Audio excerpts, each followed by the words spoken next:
ಇವತ್ತು accounting equation ಅದರ ಬಗ್ಗೆ ಸ್ವಲ್ಪ ತಿಳ್ಕೊಳ್ಳೋಣ. Accounting equation, it is A formula used to understand the relation between the financial transactions of business. Each transaction has an effect on assets, liabilities and capital.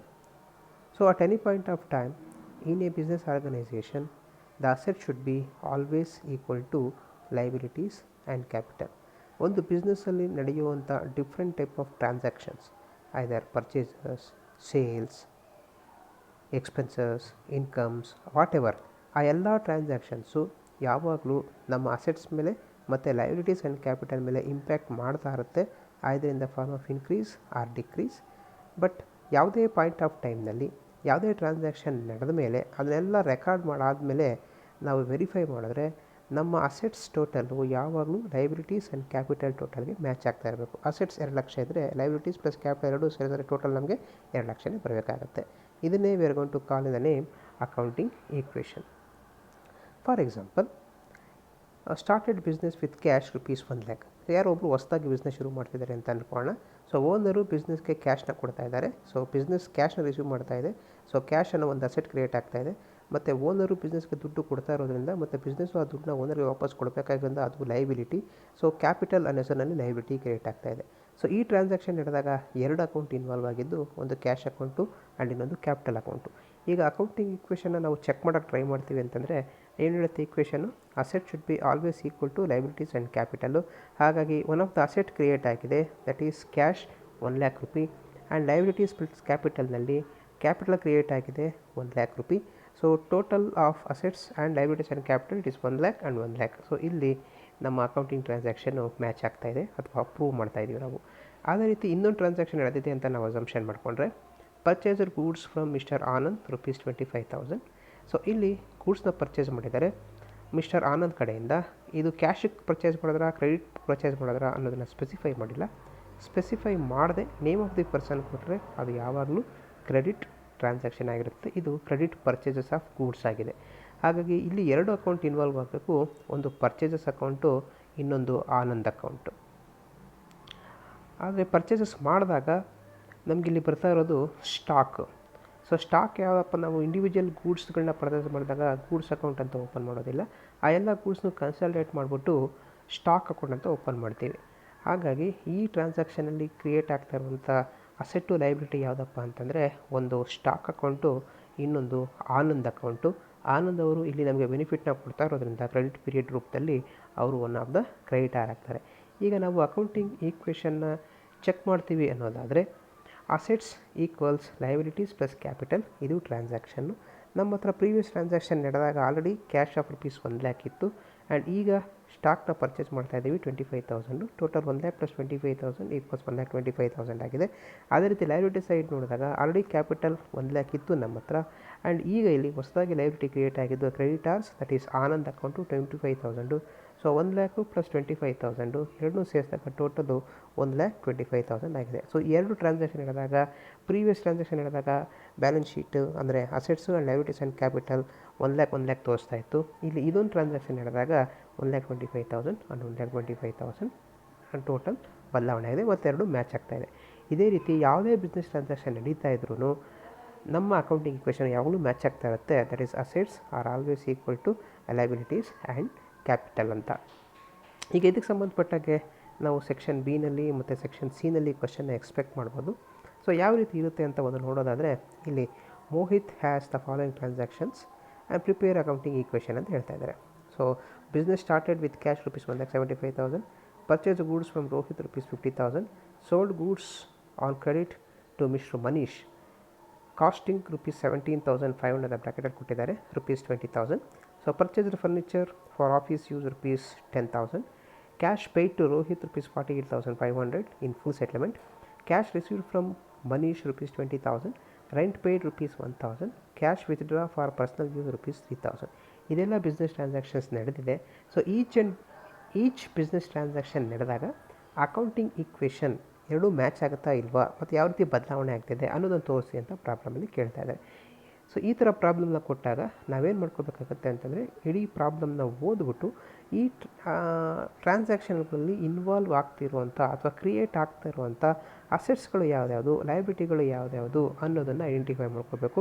ಮತ್ತು ಯಾವ ಟ್ರಾನ್ಸಾಕ್ಷನಲ್ಲಿ profit ಆಗ್ತಾಯಿದೆ, ಯಾವ ಟ್ರಾನ್ಸಾಕ್ಷನಲ್ಲಿ loss ಆಗ್ತಾಯಿದೆ ಅದನ್ನು ನಾವು ಐಡೆಂಟಿಫೈ ಮಾಡಿಕೊಂಡು ಅದನ್ನು ಒಂದು ಕಡೆ ಬರ್ಕೊಂಡು ಕನ್ಸಲ್ಟೇಟ್ ಮಾಡ್ಕೋಬೇಕು. ಸೊ ದಟ್ ನಾವು ಕಾಲಮ್ಗಳನ್ನ ಓಪನ್ ಮಾಡೋಕ್ಕೆ ಈಸಿ ಆಗುತ್ತೆ. ಅಸೆಟ್ಸು ಎಷ್ಟು ಅಸೆಟ್ಸ್ ಕ್ರಿಯೇಟ್ ಆಗುತ್ತೋ ಅಷ್ಟು ಕಾಲಮ್ ಓಪನ್ ಮಾಡಿದ್ರೆ ಒಳ್ಳೆಯದು. ಆ್ಯಂಡ್ ಲಯಬಿಲಿಟೀಸು, ಎಕ್ಸ್ಟರ್ನಲ್ ಲಯಬಿಲಿಟೀಸ್ ಮತ್ತು ಕ್ಯಾಪಿಟಲ್ ಒಂದ್ಸಲ ಕ್ರಿಯೇಟ್ ಮಾಡಿದ್ರೆ ಸಾಕು. ಅದು ಬಿಟ್ಟು ಬೇರೆ ಎಕ್ಸ್ಟರ್ನಲ್ ಲಯಬಿಲಿಟೀಸ್ಗಳೇನೆಲ್ಲ ಕ್ರಿಯೇಟ್ ಆಗ್ತಾವೋ, ಕ್ರೆಡಿಟಾರ್ಸು, ಬಿಲ್ಸ್ ಪೇಬಲ್ ಎಕ್ಸೆಟ್ರಾ, ಅದಕ್ಕೆ ನಾವು ಕಾಲಮ್ಗಳನ್ನ ಓಪನ್ ಮಾಡ್ಕೋಬೇಕು.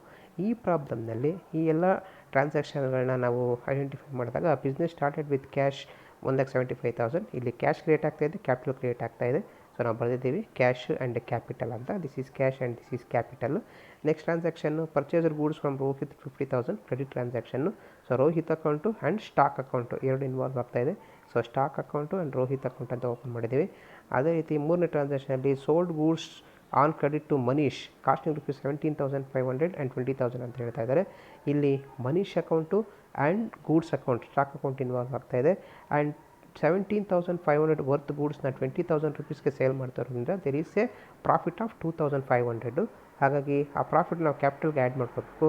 ಆದರೆ ಅಕೌಂಟ್ಗಳು ಕ್ರಿಯೇಟ್ ಆಗ್ತಿರೋದಿಲ್ಲಿ Manish account and stock account and ಪ್ರಾಫಿಟ್ಗೆ ಆ್ಯಡ್ ಮಾಡಬೇಕು. ಈ ರೀತಿ ನಾವು ಒಂದೊಂದು ಟ್ರಾನ್ಸಾಕ್ಷನು ಅನಲೈಸ್ ಮಾಡಿಕೊಂಡು ಬರ್ಕೊಂಡಾಗ ನಮಗೆ ಯಾವುದೆಲ್ಲ ಅಸೆಟ್ ಸೈಡಲ್ಲಿ ಕಾಲಮ್ಗಳನ್ನ ಓಪನ್ ಮಾಡೋದಕ್ಕೆ ಬೇಕಾಗುತ್ತೆ ಅಂತ ಗೊತ್ತಾಗುತ್ತೆ.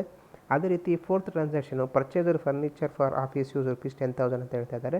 ಸೊ ಇಲ್ಲಿ ಯಾವುದಕ್ಕೆ ಅಂತ ಹೇಳಲಿಲ್ಲ, ಯಾವುದಕ್ಕೆ ಅಂತ ಹೇಳಿದೆ ಯಾರಿಂದ ಅಂತ ನೇಮ್ನ ಕೊಡದೆ ಹೋದರೆ ಇದು ಕ್ಯಾಶ್ ಪರ್ಚೇಸಸ್ ಅಂತ ಅರ್ಥ. ಸೊ ಪರ್ಚೇಸ್ ಆಫ್ ಫರ್ನಿಚರ್ ಆಗಿರೋದ್ರಿಂದ ಇಲ್ಲಿ ಅಕೌಂಟ್ ಇನ್ವಾಲ್ವ್ ಆಗ್ತಾ ಇರೋದು, ಅಂದರೆ ಅಸೆಟ್ಟು ಮತ್ತು ಲಯಬಿಲಿಟಿ ಕ್ರಿಯೇಟ್ ಆಗ್ತಾ ಇರೋದು ಒಂದು ಫರ್ನಿಚರು, ಇನ್ನೊಂದು ಕ್ಯಾಶ್. ಓಕೆ, ಸೊ ಫರ್ನಿಚರ್ ಬರ್ತಾ ಇದೆ, ಇನ್ಕ್ರೀಸ್ ಆಗ್ತಾ ಇದೆ, ಆ್ಯಂಡ್ ಕ್ಯಾಶು ಡಿಕ್ರೀಸ್ ಆಗ್ತಾ ಇದೆ. ಇದು ಲಯಬಿಲಿಟಿ ಮತ್ತು ಕ್ಯಾಪಿಟಲ್ ಮೇಲೆ ಯಾವುದೇ ಎಫೆಕ್ಟ್ನ ಮಾಡ್ತಾ ಇಲ್ಲ. ಅದೇ ಟ್ರಾನ್ಸಾಕ್ಷನ್ ನಂಬರ್ 5 ತೊಗೊಂಡ್ರೆ cash paid to Rohit rupees 48,500 in full settlement. So previous ಆಗಿ ನಾವು ರೋಹಿತಿಂದ ಪರ್ಚೇಸ್ ಮಾಡೋದು 50,000 ರುಪೀಸು, ನಾವು 50,000 ಪೇ ಮಾಡಬೇಕಾಗಿತ್ತು. ಈಗ ರೋಹಿತ್ಗೆ ಪೇ ಮಾಡ್ತಾ ಇದ್ದೀವಿ ರುಪೀಸ್ 48,500 ಇನ್ ಫುಲ್ ಸೆಟ್ಲ್ಮೆಂಟ್ ಅಂತಂದ. ಅಂದರೆ he is allowing us discount of rupees 1,500. ಹಾಗಾಗಿ ಆ 1,500 ನಾವು ಕಡಿಮೆ ಕೊಡ್ತಾ ಇರೋದನ್ನ ನಮಗ್ತಾ ಇರೋಂಥ ಪ್ರಾಫಿಟ್ಟು. ಸೊ ಈ ಟ್ರಾನ್ಸಾಕ್ಷನಲ್ಲಿ ಯಾವುದಾದ್ರು ಇನ್ವಾಲ್ವ್ ಆಗ್ತಾಯಿದೆ, ರೋಹಿತ್ ಅಕೌಂಟು ಮತ್ತು ಕ್ಯಾಶ್ ಅಕೌಂಟು ಮತ್ತು ಪ್ರಾಫಿಟ್ಟು. ಹಾಗಾಗಿ ಸೊ ಕ್ಯಾಶ್ನ ಪೇ ಮಾಡ್ತಿದ್ದ ಕ್ಯಾಶ್ ಕಡಿಮೆ ಆಗ್ತಾಯಿದೆ. ಸೊ ರೋಹಿತ್ಗೆ ಪೇ ಮಾಡ್ತಿರೋದ್ರಿಂದ ರೋಹಿತ್ ಅಕೌಂಟು ಕಡಿಮೆ ಆಗೋಗ್ತಾ ಇದೆ. ಆ್ಯಂಡ್ ಏನು ನಾವು ಕಡಿಮೆ ಪೇ ಮಾಡಿದ್ದೀವೋ ಅದು ಪ್ರಾಫಿಟ್ಟು, ಅದನ್ನು ಕ್ಯಾಪಿಟಲ್ಗೆ ಆ್ಯಡ್ ಮಾಡಬೇಕಾಗತ್ತೆ. ಇದನ್ನು ನಾವು ಈಕ್ವೇಷನ್ ಬರೆದಾಗ ಅಲ್ಲಿ ಅದನ್ನು ತೋರಿಸ್ಬೇಕಾಗತ್ತೆ. Then cash received from Manish rupees 20,000. So ಪ್ರೀವಿಯಸ್ನಲ್ಲಿ ಮನೀಶ್ಗೆ ನಾವು ಸೇಲ್ಸ್ ಮಾಡಿದ್ದು ರುಪೀಸ್ 20,000 ವರ್ತ್ ಗೂಡ್ಸು. ಸೊ 20,000 ರುಪೀಸ್ನ ಈಗ ನಾವು ರಿಸೀವ್ ಮಾಡ್ತಾ ಇದ್ದೀವಿ. ಈಗ ಕ್ಯಾಶ್ ಅಕೌಂಟ್ ಇನ್ವಾಲ್ವ್ ಆಗಿದ್ದು ಕ್ಯಾಶ್ ಬರ್ತಾ ಇದೆ, and Manish account full pay ಮಾಡ್ತಿರೋದ್ರಿಂದ ಅವನ ಅಕೌಂಟ್ ಎಂಡ್ ಆಗ್ತಾ ಇದೆ. ಸೊ ಕ್ಯಾಶ್ ಅಕೌಂಟ್ ಜಾಸ್ತಿ ಆಗಬೇಕು, ಮನೀಶ್ ಅಕೌಂಟು ಕಡಿಮೆ ಆಗಬೇಕು ಅಥವಾ ಕ್ಲೋಸ್ ಆಗಬೇಕು. ನೆಕ್ಸ್ಟ್ ನೋಡಿದಾಗ rent paid rupees 1,000 rupees. So this is one of the expenses. ಯಾವಾಗ ಎಕ್ಸ್ಪೆನ್ಸಸ್ ಇನ್ವಾಲ್ವ್ ಆಗುತ್ತೋ ಕ್ಯಾಪಿಟಲ್ ಕಡಿಮೆ ಆಗುತ್ತೆ, ಯಾವಾಗ ಇನ್ಕಮ್ಸ್ ಬರುತ್ತೋ ಆವಾಗ ಕ್ಯಾಪಿಟಲ್ಲು ಜಾಸ್ತಿ ಆಗುತ್ತೆ. ಈ ಪಾಯಿಂಟ್ ನಾವು ತಲೆ ಇಟ್ಕೊಬೇಕು. ಹಾಗೆ ಕ್ಯಾಶ್ನ ಪೇ ಮಾಡ್ತಾ ಇದ್ದೀವಿ, ಕ್ಯಾಶ್ ಕಡಿಮೆ ಆಗ್ತಾ ಇದೆ, ಆ್ಯಂಡ್ ಅಷ್ಟು ಮಟ್ಟಿಗೆ ಕ್ಯಾಪಿಟಲ್ಲು ಕಡಿಮೆ ಆಗ್ತಿದೆ ಅಂತ ನಾವು ಅಸಂಪ್ಷನ್ ಮಾಡ್ಕೊಬೇಕು, because we are paying one of the expenses. Next transaction ನೋಡಿದಾಗ cash withdraw for personal use rupees 3,000. So ಏನು ಕ್ಯಾಪಿಟಲ್ನ ಇನ್ವೆಸ್ಟ್ ಮಾಡಿದ್ರು ಮೊದಲನೇ ಟ್ರಾನ್ಸಾಕ್ಷನ್ನಲ್ಲಿ, ಅದರಲ್ಲಿ 3,000 ರುಪೀಸ್ ಅವ್ರು ತೊಗೊಂಡು ಹೋಗ್ತಾ ಇದ್ದಾರೆ. ಹಾಗಾಗಿ ಎರಡೂ ಕಡಿಮೆ ಆಗಬೇಕು. ಕ್ಯಾಶ್ ಆಫ್ ರುಪೀಸ್ 3,000 ಕಡಿಮೆ ಆಗಬೇಕು, ಕ್ಯಾಪಿಟಲಲ್ಲೂ 3,000 ರುಪೀಸ್ ಕಡಿಮೆ ಆಗಬೇಕು. ಸೊ ಇಷ್ಟು ಇನ್ವಾಲ್ವ್ ಆಗಿದೆ. ಈಗ ಇದರಲ್ಲಿ cash, stock, Manish, furniture, ಮಿಕ್ಕಿದೆಲ್ಲ cash ಅಂತ ಇದೆ. ಸೊ ಕ್ಯಾಶ್ ಒಂದು ಕಾಲಮ್ ಓಪನ್ ಮಾಡಿದ್ರೆ ಸಾಕು. ಅದೇ ರೀತಿ ಇಲ್ಲಿ ಕ್ಯಾಪಿಟಲ್ಲು ರೋಹಿತ್ತು. ಸೊ ಮತ್ತು ರೋಹಿತ್ ಒಂದೇ ಕ್ಯಾಪಿಟಲ್ ಅಕೌಂಟ್. ಸೊ ಲೈಬಿಲಿಟೀಸಲ್ಲಿ capital and Rohit. So asset ಸೈಡ್ನಲ್ಲಿ ಕ್ಯಾಶು, ಸ್ಟಾಕು, ಮನೀಶು, ಫರ್ನಿಚರು, ಇಷ್ಟು ಕಾಲಮ್ಗಳನ್ನ ನಾವು ಓಪನ್ ಮಾಡಿಕೊಂಡ್ರೆ ಈ ಈಕ್ವೇಷನ್ನ ಪ್ರೂವ್ ಮಾಡೋದಕ್ಕೆ ಸಾಧ್ಯ ಆಗುತ್ತೆ. ಈಗ ನಾವು ವಾಪಸ್ ಫಾರ್ಮೆಟ್ ಹಾಕ್ಕೊಂಡು ಬರ್ಕೊಂಡಿದ್ದೀವಿ. ಈ ಥರ ಬರ್ಕೊಳ್ಳಿ. ಸೊ ಮೊದಲದಕ್ಕೆ ಟ್ರಾನ್ಸಾಕ್ಷನ್ನು ಏನು ನಡೀತಾ ಇದೆ ಅಂತ ತೋರಿಸೋದಕ್ಕೆ. ನೆಕ್ಸ್ಟು ಅಸೆಟ್ಸಲ್ಲಿ ನಮಗೆ cash, stock, then Manish and furniture.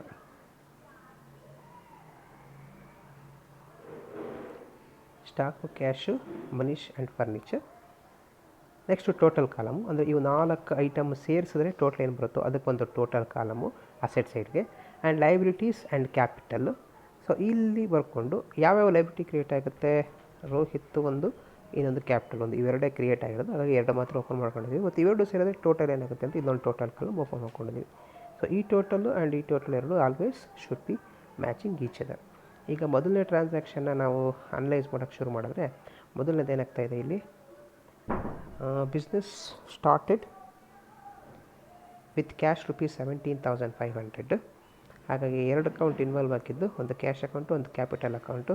ಅದಕ್ಕೋಸ್ಕರನೇ ಕ್ಯಾಶ್ ಅಕೌಂಟಲ್ಲಿ ಬರೆದಿದ್ದು ನಾವು 1,75,000 ಅಸೆಟ್ ಸೈಡ್ನಲ್ಲಿ. ಅದೇ ರೀತಿ ಕ್ಯಾಪಿಟಲ್ ಬರ್ತಿದ್ದೀವಿ ಇಲ್ಲಿ 1,75,000. So total of asset side 1,75,000 and total of liabilities 1,75,000. So accounting equation ಮೊದಲನೇ ಟ್ರಾನ್ಸಾಕ್ಷನ್ ಆದಮೇಲೆ ಮ್ಯಾಚ್ ಆಗ್ತಾಯಿದೆ. ಈಗ ಎರಡನೇ ಟ್ರಾನ್ಸಾಕ್ಷನ್ ನೋಡಿದ್ರೆ, so purchaser goods from Rohit rupees 50,000. ಇದರಲ್ಲಿ ಇನ್ವಾಲ್ವ್ ಆಗ್ತಾ ಇರೋದು ಸ್ಟಾಕು ಮತ್ತು ರೋಹಿತ್ ಅಕೌಂಟು. ಹಾಗಾಗಿ ಇದನ್ನು ನಾವು ಅನಲೈಸ್ ಮಾಡಿದಾಗ ಅಥವಾ ಅಕೌಂಟಿಂಗ್ ಈಕ್ವೇಷನಲ್ಲಿ ಬರೆದಾಗ, ಸೊ ಏನು ನಡೆದಿದೆ ಅಂತ ಟ್ರಾನ್ಸಾಕ್ಷನ್ ಇದರಲ್ಲಿ ಬರೆದಿದ್ದೀವಿ. That is purchased from Rohit on credit. So ಈಗ ಕ್ಯಾಶ್ ಯಾವುದೇ ಇನ್ವಾಲ್ವ್ ಆಗ್ತಾ ಇಲ್ಲ, ಯಾಕೆಂದರೆ ಕ್ಯಾಶ್ ನಾವು ಪೇ ಮಾಡ್ತಾ ಇಲ್ಲ, ಪರ್ಚೇಸ್ ಮಾಡ್ತೀವಿ ಕ್ರೆಡಿಟ್ನಲ್ಲಿ. ಹಾಗಾಗಿ ಕ್ಯಾಶ್ ಎಷ್ಟಿದೆಯೋ ಅಷ್ಟೇ ಇದೆ, ಬರ್ಕೋಬೇಕು 1,75,000. ಈಗ ಸ್ಟಾಕ್ ನಾವೇನು ಪರ್ಚೇಸ್ ಮಾಡ್ತೀವಿ ಕ್ರೆಡಿಟಲ್ಲಿ ಅದನ್ನು ಬರ್ತಾ ಇದೆ, ಹಾಗಾಗಿ ಸ್ಟಾಕ್ ಬ್ಯಾಲೆನ್ಸ್ ಕ್ರಿಯೇಟ್ ಆಯಿತು 50,000. ಸೊ ಮಿಕ್ಕಿದ್ದು ಯಾವುದು ಇನ್ನೂ ಓಪನ್ ಆಗಿಲ್ಲ, ಹಾಗಾಗಿ ಡ್ಯಾಶ್ ಅಂತ ಹಾಕ್ಕೊಂಡು ಇವೆರಡು ಟೋಟಲ್ ಮಾಡಿಕೊಂಡು 1,75,000 ಆ್ಯಂಡ್ 50,000 2,25,000 ಟೋಟಲ್ ಆಗ್ತಾಯಿದೆ. ಆ್ಯಂಡ್ ಅದೇ ರೀತಿ ಲೈಬಿಲಿಟಿ ಸೈಡ್ನಲ್ಲಿ ಈಗ ಒಂದು ರೋಹಿತ್ ಅಕೌಂಟ್ ಓಪನ್ ಆಯಿತು. The person who is giving goods on credit, that is creditor 50,000 rupees Rohit. And capital already 1,75,000 ಇದೆ. ಸೊ 50,000 ಪ್ಲಸ್ 1,75,000 ಎರಡು ಟೋಟಲ್ ಮಾಡಿದ್ರೆ ವಿ ಆರ್ ಗೆಟಿಂಗ್ ಇಯರ್ 2,25,000. ಸೊ ನಮ್ಮ ಅಕೌಂಟಿಂಗ್ ಈಕ್ವೇಷನ್ ಇಲ್ಲಿ ಮ್ಯಾಚ್ ಆಗ್ತಾ ಇದೆ. Assets 2,25,000 and ಲೈಬಿಲಿಟೀಸು 2,25,000. ನೆಕ್ಸ್ಟ್ ಮೂರನೇ ಟ್ರಾನ್ಸಾಕ್ಷನ್ನ ನೋಡಿದಾಗ, sold goods on credit to mister Manish costing rupees 17,500, rupees 20,000 ಅಂತ ಹೇಳ್ತಾ ಇದ್ದಾರೆ. ಅಂದರೆ 17,500 ವರ್ತ್ ಗೂಡ್ಸ್ನ ನಾವು ಮನೀಶ್ಗೆ ಕ್ರೆಡಿಟ್ನಲ್ಲಿ 20,000 ರುಪೀಸ್ಗೆ ಸೇಲ್ ಮಾಡಿದ್ದೀವಿ ಅಂತ. ಹಾಗಾಗಿ ಇಲ್ಲಿ ಇನ್ವಾಲ್ವ್ ಆಗ್ತಿರುವಂಥ ಅಕೌಂಟ್ಸು ಮನೀಶ್, ದಟ್ ಈಸ್ ಅವನು ಕ್ರೆಡಿಟಲ್ಲಿ ಪರ್ಚೇಸ್ ಮಾಡ್ತಾರಿಂದ one of the debtor create ಆಗ್ತಾಯಿದೆ. ಅವನು ಗೂಡ್ಸ್ನ ತೊಗೊಂಡೋಗ್ತಿರೋದ್ರಿಂದ ಸ್ಟಾಕ್ ಅಷ್ಟು ಮಟ್ಟಕ್ಕೆ ಕಡಿಮೆ ಆಗಬೇಕು. ಆ್ಯಂಡ್ ಇಲ್ಲಿ ನಾವು 17,500 ವರ್ತ್ ಗೂಡ್ಸ್ನ 20,000 ಮಾಡ್ತಾ ಇರೋದ್ರಿಂದ 2,500 ರುಪೀಸ್ ಎಕ್ಸ್ಟ್ರಾ ನಾವೇನು ರಿಸೀವ್ ಮಾಡ್ತೀವಿ ಮುಂದೆ, ಅದು ನಮ್ಮ ಪ್ರಾಫಿಟ್ ಆಗಿದೆ. ಆ ಪ್ರಾಫಿಟು ಕ್ಯಾಪಿಟಲ್ಗೆ ಆ್ಯಡ್ ಆಗಬೇಕಾಗುತ್ತೆ. ಸೊ ಇದನ್ನು ನಾವು ಟ್ರಾನ್ಸಾಕ್ಷನಲ್ಲಿ ತೋರಿಸಿದಾಗ, ಸೊ ಮೂರನೇ ಟ್ರಾನ್ಸಾಕ್ಷನ್ನು, so credit sales to Manish ಅಂತ ಬರೆದಿದ್ದೀವಿ. ಸೊ ಕ್ಯಾಶ್ ಬ್ಯಾಲೆನ್ಸು ಯಾವುದೇ ರೀತಿ ಅಫೆಕ್ಟ್ ಆಗೋದಿಲ್ಲ. ಇದರಲ್ಲಿ ಕ್ಯಾಶ್ ಎಷ್ಟಿರುತ್ತೋ ಅಷ್ಟೇ ಇರುತ್ತೆ.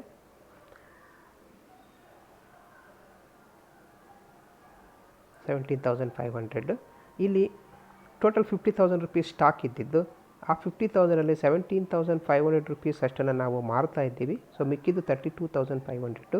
ಆ್ಯಂಡ್ ಆ 17,500 ವರ್ತ್ ಗೂಡ್ಸ್ನ ಒನ್ ಆಫ್ ದ ಡೆಟರ್ಗೆ ಮಾರಿರೋದ್ರಿಂದ ಡೆಟರ್ ಟೋಟಲ್ ಹೇಳ್ತಾ ಇದೆ it is 20,000.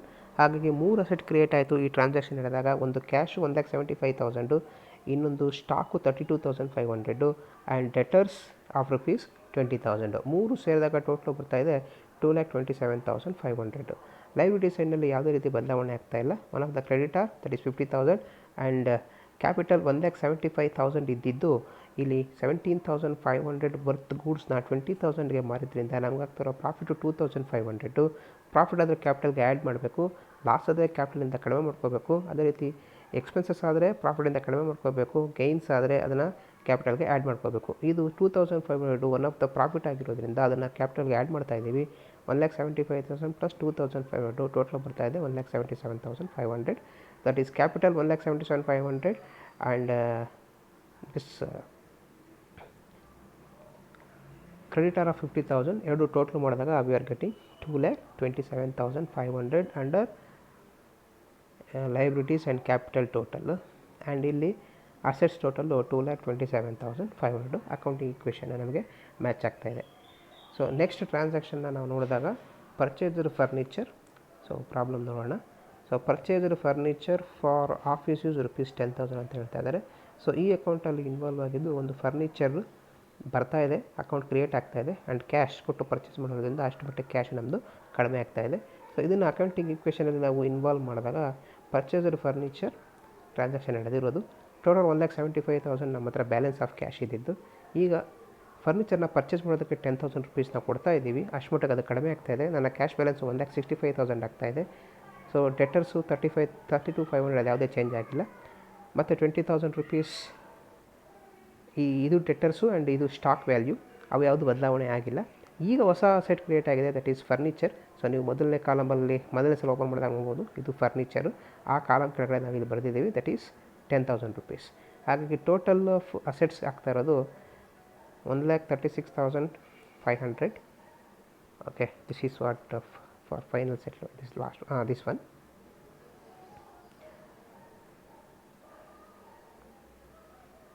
Okay, so purchase of furniture. So ಇಲ್ಲಿ ಕ್ಯಾಶ್ 1,75,000 ಅಲ್ಲಿ 10,000 ಹೋದ್ಮೇಲೆ 1,65,000, 32,500 ಪ್ಲಸ್ 20,000 ಆ್ಯಂಡ್ 10,000 ಎರಡೂ ಸೇರಿಸಿದಾಗ ವಿ ಆರ್ ಗೆಟಿಂಗ್ 2,27,500. ಅದೇ ರೀತಿ ಲೈಬಿಲಿಟಿನಲ್ಲಿ ಯಾವುದೇ ಬದಲಾವಣೆ ಆಗಿಲ್ಲ. 50,000 ಆ್ಯಂಡ್ 1,77,500 ಎರಡೂ ಸೇರಿದಾಗ 2,27,500 ತೋರಿಸ್ತಾ ಇದೆ. ಇದು 4ನೇ ಟ್ರಾನ್ಸಾಕ್ಷನ್ನು. ನೆಕ್ಸ್ಟು 5ನೇ ಟ್ರಾನ್ಸಾಕ್ಷನ್ಗೆ ಬಂದರೆ, 5ನೇದು ಹೇಳ್ತಾ ಇದ್ದಾರೆ cash paid to Rohit ₹48,500 in full settlement ಅಂತ. ಅಂದರೆ ಇಲ್ಲಿ ರೋಹಿತ್ಗೆ ನಾವು ದುಡ್ಡನ್ನ ಕೊಡ್ತಾ ಇದ್ದೀವಿ, ಸೊ ಕ್ಯಾಶ್ ಅಷ್ಟು ಮಟ್ಟಿಗೆ ಕಡಿಮೆ ಆಗಬೇಕು. ಆ್ಯಂಡ್ ಲೈಬಿಲಿಟಿ ಸೈಡ್ನಲ್ಲೂ ಅಷ್ಟೇ ರೋಹಿತ್ ಏನು ನಾವು ಪರ್ಚೇಸ್ ಮಾಡಿದಾಗ ಬ್ಯಾಲೆನ್ಸ್ ಕ್ರಿಯೇಟ್ ಆಗಿತ್ತು ಅದು ಕಂಪ್ಲೀಟಾಗಿ ಕಡಿಮೆ ಆಗಬೇಕು. ಆ್ಯಂಡ್ ನಾವು ₹50,000 ಪೇ ಮಾಡೋ ಕಡೆ ಓನ್ಲಿ ₹48,500 ಕಡೆ ಪೇ ಮಾಡ್ತಾ ಇರೋದ್ರಿಂದ ₹1,500 ಅಷ್ಟು ನಮಗೆ ಉಳಿತಾಯ ಆಗಿದೆ. That is profit. ಅದನ್ನು ಕ್ಯಾಪಿಟಲ್ಗೆ ಆ್ಯಡ್ ಮಾಡಬೇಕು. ಇಲ್ಲಿ ಅನಾಲಿಸಿಸ್ನ ಮಾಡಿದ್ದೀವಿ. ಈಗ ಅದನ್ನು we are going to show in equation format. That is cash paid to Rohit as full settlement. Total ಇಲ್ಲಿ 1,65,000 ಇತ್ತು ಪ್ರೀವಿಯಸ್ ಟ್ರಾನ್ಸಾಕ್ಷನ್ ನಡೆದಾಗ ಕ್ಯಾಶ್ ಬ್ಯಾಲೆನ್ಸು. ಅದನ್ನು ಓಪನಿಂಗ್ ಬ್ಯಾಲೆನ್ಸಾಗಿ ತೊಗೋಬೇಕು 1,65,000. ಆ 1,65,000ಗೆ ಈಗ ದುಡ್ಡು ನಾವು ಪೇ ಮಾಡ್ತಾ ಇದ್ದೀವಿ ₹48,500. ಅಷ್ಟು ಕಡಿಮೆ ಆಗಬೇಕು. ಸೊ ಕ್ಯಾಶ್ ಬ್ಯಾಲೆನ್ಸು 1,16,500 ಆಗುತ್ತೆ. ಆ್ಯಂಡ್ ಸ್ಟಾಕ್ ವ್ಯಾಲ್ಯೂ ಯಾವುದೇ ಚೇಂಜ್ ಆಗಿಲ್ಲ 32,500. ಡೆಟರ್ಸ್ ಯಾವುದೇ ಚೇಂಜ್ ಆಗಿಲ್ಲ 20,000. ಆ್ಯಂಡ್ ಫರ್ನಿಚರ್ 10,000 ಚೇಂಜ್ ಆಗಿಲ್ಲ. ಹಾಗಾಗಿ ಟೋಟಲ್ ಈಗ 1,16,500, 32,500, 20,000 ಪ್ಲಸ್ 10,000 ಮಾಡಿದ್ರೆ we are getting 1,79,000 under assets ಟೋಟಲ್ನಲ್ಲಿ. ಈಗ ಲೈಬಿಲಿಟೀಸು. ಸೊ ಲೈಬಿಲಿಟೀಸ್ ₹50,000 ಕೊಡಬೇಕಾಗಿತ್ತು. 48,500 ಕೊಟ್ಟು ನಾವು ಫೈನಲ್ ಸೆಟ್ಲ್ಮೆಂಟ್ ಮಾಡ್ತಾ ಇದ್ದೀವಿ. ಹಾಗಾಗಿ ಅವ್ರದ್ದು ಯಾವುದೂ ಬ್ಯಾಲೆನ್ಸ್ ತೋರಿಸೋ ಆಗಿಲ್ಲ. ₹50,000ನ ಕ್ರೆಡಿಟರ್ಸ್ ಕಡಿಮೆ ಮಾಡ್ಕೋಬೇಕು. ಆದರೆ ನಾವು ಕಡಿಮೆ ಅಮೌಂಟ್ನ ಪೇ ಮಾಡಿದ್ರಿಂದ ನಮಗೆ ಬೆನಿಫಿಟ್ ಆಗಿರೋದ್ರಿಂದ ಆ ಬೆನಿಫಿಟ್ನ ಪ್ರಾಫಿಟನ್ನು ಕೂಡ ನಾವು ಕ್ಯಾಪಿಟಲ್ಗೆ ಆ್ಯಡ್ ಮಾಡ್ಕೋಬೇಕಾಗುತ್ತೆ. ಸೊ 1,77,500ಗೆ 1,500 ಆ್ಯಡ್ ಮಾಡಿಕೊಂಡ್ರೆ ₹1,74,000, ₹79,000 ಟೋಟಲ್ಲು ಈ ಲೈಬಿಲಿಟೀಸ್ ಆ್ಯಂಡ್ ಕ್ಯಾಪಿಟಲಲ್ಲಿ ಬರ್ತಾ ಇದೆ. ನಮ್ಮ ಅಕೌಂಟಿಂಗ್ ಈಕ್ವೇಷನ್ನು ಇಲ್ಲೂ ಸಹ ಮ್ಯಾಚ್ ಆಗಿದೆ. ನೆಕ್ಸ್ಟ್ ಟ್ರಾನ್ಸಾಕ್ಷನ್ ತೊಗೊಂಡಾಗ cash receive from Manish ₹20,000. So previous transaction ನಾವು ಪರ್ಚೇಸ್ ಮಾಡಿದಾಗ್ಲೂ ದಟ್ ಈಸ್ ಸೇಲ್ಸ್ ಮಾಡಿರೋದು ನಾವು ಮನೀಶ್ಗೆ ಕ್ರೆಡಿಟ್ ಸೇಲ್ಸು ₹20,000. ಆ ₹20,000ನೇ ನಾವೀಗ ಇಲ್ಲಿ ರಿಸೀವ್ ಮಾಡ್ತಾ ಇದ್ದೀವಿ 20,000. ಓಕೆ, ಆ ಟ್ರಾನ್ಸಾಕ್ಷನ್ನ ಈಕ್ವೇಷನಲ್ಲಿ ತೋರಿಸ್ತೀವಿ ಅಂತಂದರೆ ಓಕೆ ನೆಕ್ಸ್ಟ್ ಟ್ರಾನ್ಸಾಕ್ಷನ್ ಬರ್ತಾ ಇದೆ cash paid to Rohit in full settlement. Okay, 6ನೇ transaction cash received from Manish 20,000. So previous transaction ನಡೆದಾಗ ನಮ್ಮ ಬ್ಯಾಲೆನ್ಸು 1,16,500 ಆಗಿತ್ತು. ಈಗ 20,000 ಬರ್ತಾ ಇದೆ. So the total becomes 1,36,500. ಸ್ಟಾಕ್ನಲ್ಲಿ ಯಾವುದೇ ಚೇಂಜಸ್ ಇಲ್ಲ 32,500. ಆದರೆ ಈ ಸನ್ರಿ ಡೆಟರ್ಸ್ ಏನು 20,000 ಇತ್ತು ಕ್ರಿಯೇಟ್ ಆಗಿತ್ತು ಪ್ರೀವಿಯಸ್ ಟ್ರಾನ್ಸಾಕ್ಷನ್ ಇದ್ದಾಗ, ಈಗ 20,000 ಫೈನಲಾಗಿ ಪೇ ಮಾಡೋದ್ರಿಂದ 20,000 ಬ್ಯಾಲೆನ್ಸ್ ಹೋಗಬೇಕಾಗುತ್ತೆ. ಹಾಗಾಗಿ 20,000 ಹೋದರೆ ಬ್ಯಾಲೆನ್ಸು 0 ಆಗುತ್ತೆ. And furniture balance ₹10,000. ಅದರಲ್ಲಿ ಯಾವುದೇ ರೀತಿ ಬದಲಾವಣೆ ಇಲ್ಲ. ಈಗ ಈ ಡೆಟರ್ಸು ಕ್ಯಾಶಾಗಿ ಕನ್ವರ್ಟ್ ಆಯಿತು 20,000 ಮತ್ತು ಡೆಟರ್ಸ್ ಬಿಸ್ನೆಸ್ ಬಿಟ್ಟು ಹೋಗ್ತಾ ಇದೆ. ಸೊ 1,36,500, 32,500, 0 ಆ್ಯಂಡ್ 10,000 ಇಷ್ಟನ್ನ ಟೋಟಲ್ ಮಾಡಿದ್ರೆ we are getting 1,79,000 under asset side. And liability ಸೈಡ್ನಲ್ಲಿ ಯಾವುದೇ ರೀತಿ ಬದಲಾವಣೆ ಆಗಿಲ್ಲ. ಸೊ ಪ್ರೀವಿಯಸ್ನಲ್ಲೇ ಈ ಕ್ರೆಡಿಟರ್ಸ್ಗೆ ನಾವು ಫೈನಲಾಗಿ ಪೇ ಮಾಡೋದ್ರಿಂದ ಅವ್ರದ್ದು 0 ಆಗಿದೆ. ಆ್ಯಂಡ್ ಕ್ಯಾಪಿಟಲ್ ಮಾತ್ರ ಉಳ್ಕೊಂಡಿದೆ 1,79,000. So total 1,79,000 under liability side. Liabilities and capital and assets 1,79,000. ಇಲ್ಲೂ ಸಹ ನಮ್ಮ ಅಕೌಂಟಿಂಗ್ ಈಕ್ವೇಷನ್ನು ಮ್ಯಾಚ್ ಆಗ್ತಾಯಿದೆ. ಈಗ 7ನೇ ಟ್ರಾನ್ಸಾಕ್ಷನ್ನ ತೊಗೊಂಡ್ರೆ 7ನೇದು ಹೇಳ್ತಾ ಇರೋದು ರೆಂಟ್ ಪೇಯ್ಡ್ ₹1,000. ಇಲ್ಲಿ ರೆಂಟ್ ನಾವು ಕೊಡ್ತಾ ಇರೋದ್ರಿಂದ ₹1,000 ಅಷ್ಟು ಕ್ಯಾಶ್ ಕಡಿಮೆ ಆಗ್ತಾಯಿದೆ. ಆ್ಯಂಡ್ ಇದು ಎಕ್ಸ್ಪೆನ್ಸಸ್ ಆಗಿರೋದ್ರಿಂದ ಕ್ಯಾಪಿಟಲ್ಲು ಅಷ್ಟು ಮಟ್ಟಿಗೆ ಕಡಿಮೆ ಆಗುತ್ತೆ. ಇದನ್ನು ನಾವು ಸ್ಟೇಟ್ಮೆಂಟ್ ರೂಪದಲ್ಲಿ ಅಥವಾ ಅಕೌಂಟಿಂಗ್ ರೂಪದಲ್ಲಿ ತೋರಿಸಿದಾಗ ಸೊ ರೆಂಟ್ ಪೇಯ್ಡ್ ಟ್ರಾನ್ಸಾಕ್ಷನ್ ಏನು ನಡೆದಿದೆ ಅದನ್ನು ಬರೆದಿದ್ದೀವಿ. ಸೊ 1,36,500 ಪ್ರೀವಿಯಸ್ ಟ್ರಾನ್ಸಾಕ್ಷನ್ ನಡೆದಾಗ ಕ್ಲೋಸಿಂಗ್ ಬ್ಯಾಲೆನ್ಸು. ಈಗ ಅಲ್ಲಿ ಓಪನಿಂಗ್ ಬ್ಯಾಲೆನ್ಸು 1,36,500. ಅದರಲ್ಲಿ ₹1,000 ನಾವು ಪೇ ಮಾಡಿದ್ದೀವಿ. ಹಾಗಾಗಿ ಕ್ಯಾಶ್ ಬ್ಯಾಲೆನ್ಸು ₹1,35,000 ಆಗುತ್ತೆ. ಆ್ಯಂಡ್ ಸ್ಟಾಕ್ ಬ್ಯಾಲೆನ್ಸ್ ಯಾವುದೇ ಚೇಂಜ್ ಇಲ್ಲ. ಆ್ಯಂಡ್ ಡೆಟರ್ಸ್ ಖಾಲಿ ಆಗಿದೆ ಪ್ರೀವಿಯಸ್ ಟ್ರಾನ್ಸಾಕ್ಷನಲ್ಲಿ. ಆ್ಯಂಡ್ ಫರ್ನಿಚರ್ ಯಾವುದೇ ಚೇಂಜಸ್ ಆಗಿಲ್ಲ. ಹಾಗಾಗಿ ಟೋಟಲ್ ತೋರಿಸ್ತಾ ಇದೆ 1,78,000. That is 1,35,000 and 32,500 and this ₹10,000. So ಇಷ್ಟನ್ನು ಟೋಟಲ್ ತಗೊಂಡಾಗ it is showing 1,78,000. So liability ಸೈಡ್ನಲ್ಲಿ ಇದು ಎಕ್ಸ್ಪೆನ್ಸಸ್ ಆಗಿರೋದ್ರಿಂದ 1,79,000ಅಲ್ಲಿ 1,000 ಹೋದರೆ outer column it is 1,78,000. So assets 1,78,000 and liabilities also capital also showing 1,78,000. So ನಮ್ಮ ಅಕೌಂಟಿಂಗ್ ಈಕ್ವೇಷನ್ನು ಇಲ್ಲಿ ಮ್ಯಾಚ್ ಆಗ್ತಾಯಿದೆ. ಈಗ ಕಡೆ ಟ್ರಾನ್ಸಾಕ್ಷನ್ನ ನಾವು ನೋಡಿಕೊಂಡ್ರೆ, so cash withdrawn for personal purpose ₹3,000 ಅಂತ. ಸೊ ಇಲ್ಲಿ ನಾವು ಅನಲೈಸ್ ಮಾಡಿರೋ ಪ್ರಕಾರ ₹3,000 ಕ್ಯಾಶ್ ಕಡಿಮೆ ಆಗ್ತಾಯಿದೆ.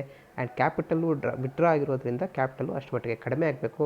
ಸೊ ನಾವೀಗ ಇದನ್ನು ಈಕ್ವೇಷನ್ಗೆ ಯೂಸ್ ಮಾಡಿದಾಗ ಅದೇ ಟ್ರಾನ್ಸಾಕ್ಷನ್ ಬರೆದಿದ್ದೀವಿ ಇಲ್ಲಿ, cash withdrawn for personal purpose ಅಂತ. ಸೊ ಪ್ರೀವಿಯಸ್ ಟ್ರಾನ್ಸಾಕ್ಷನ್ ನಡೆದಾಗ ಓಪನಿಂಗ್ ಬ್ಯಾಲೆನ್ಸ್ ಆಫ್ ಕ್ಯಾಶ್ ಆಗಿದೆ 1,35,500. ಆ್ಯಂಡ್ ಅದರಲ್ಲಿ ಈಗ ಕ್ಯಾಶ್ ವಿತ್ಡ್ರಾ ಮಾಡ್ತಾ ಇರೋದ್ರಿಂದ ಓನರ್ ಪರ್ಸ್ನಲ್ ಪರ್ಪಸ್ ಕ್ಯಾಶ್ ಕಡಿಮೆ ಆಗುತ್ತೆ. ಸೊ 1,35,500 3,000 ಹೋದರೆ 1,33,500 ಆಗುತ್ತೆ. ಸೊ ಸ್ಟಾಕ್ನಲ್ಲಿ ಯಾವುದೇ ವ್ಯತ್ಯಾಸ ಇಲ್ಲ.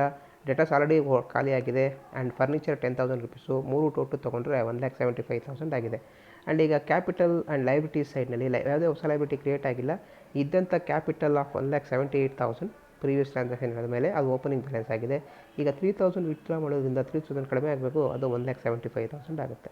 ಹಾಗಾಗಿ assets that is liabilities and capital total is 1,75,000 and assets total also 1,75,000. So ಈ ಎಲ್ಲ ಟ್ರಾನ್ಸಾಕ್ಷನ್ ನಡೆದಾಗೂ ಇಲ್ಲಿ ಅಸೆಟ್ಸು ಆ್ಯಂಡ್ ಲಯಬಿಲಿಟೀಸ್ ಎರಡು ಮ್ಯಾಚ್ ಆಗ್ತಾಯಿದೆ ವಿತ್ 1,75,000 ಆ್ಯಂಡ್ 1,75,000. ಇದನ್ನೇ ನಾವು ಅಕೌಂಟಿಂಗ್ ಈಕ್ವೇಷನ್ ಅಂತ ಕರೆಯೋದು. ಆ್ಯಂಡ್ ಇದನ್ನು at any point of time ನಾವು ಪ್ರೂವ್ ಮಾಡಬೇಕಾಗತ್ತೆ. ನಮಗೆ ಸೆಕ್ಷನ್ ಬಿನಲ್ಲಿ ಅಥವಾ ಸೆಕ್ಷನ್ ಸಿನಲ್ಲಿ ಒಂದು ಕ್ವಶನ್ನು ಇದಕ್ಕೆ ಸಂಬಂಧಪಟ್ಟ ಕೇಳೋ ಸಾಧ್ಯತೆ ಇರುತ್ತೆ. ಆ್ಯಕ್ಚುಲಿ ನೀವು ಇದನ್ನು ನಿಮ್ಮ ಸೆಕೆಂಡ್ ಇಯರ್ PUCನಲ್ಲೇ ಕಲ್ತಿರ್ತೀರ. ಈಗ ಸ್ವಲ್ಪ ಫ್ರೆಶ್ ಅಪ್ ಮಾಡಿಕೊಂಡು ಇದನ್ನು ನೀವು ಈ ಸಲ ಕಲ್ತ್ಕೋಬೇಕಾಗತ್ತೆ. ಓಕೆ, ಇನ್ನು ಕೆಲವೊಂದು ಪ್ರಾಬ್ಲಮ್ ಮುಂದೆ ಮಾಡೋಣ.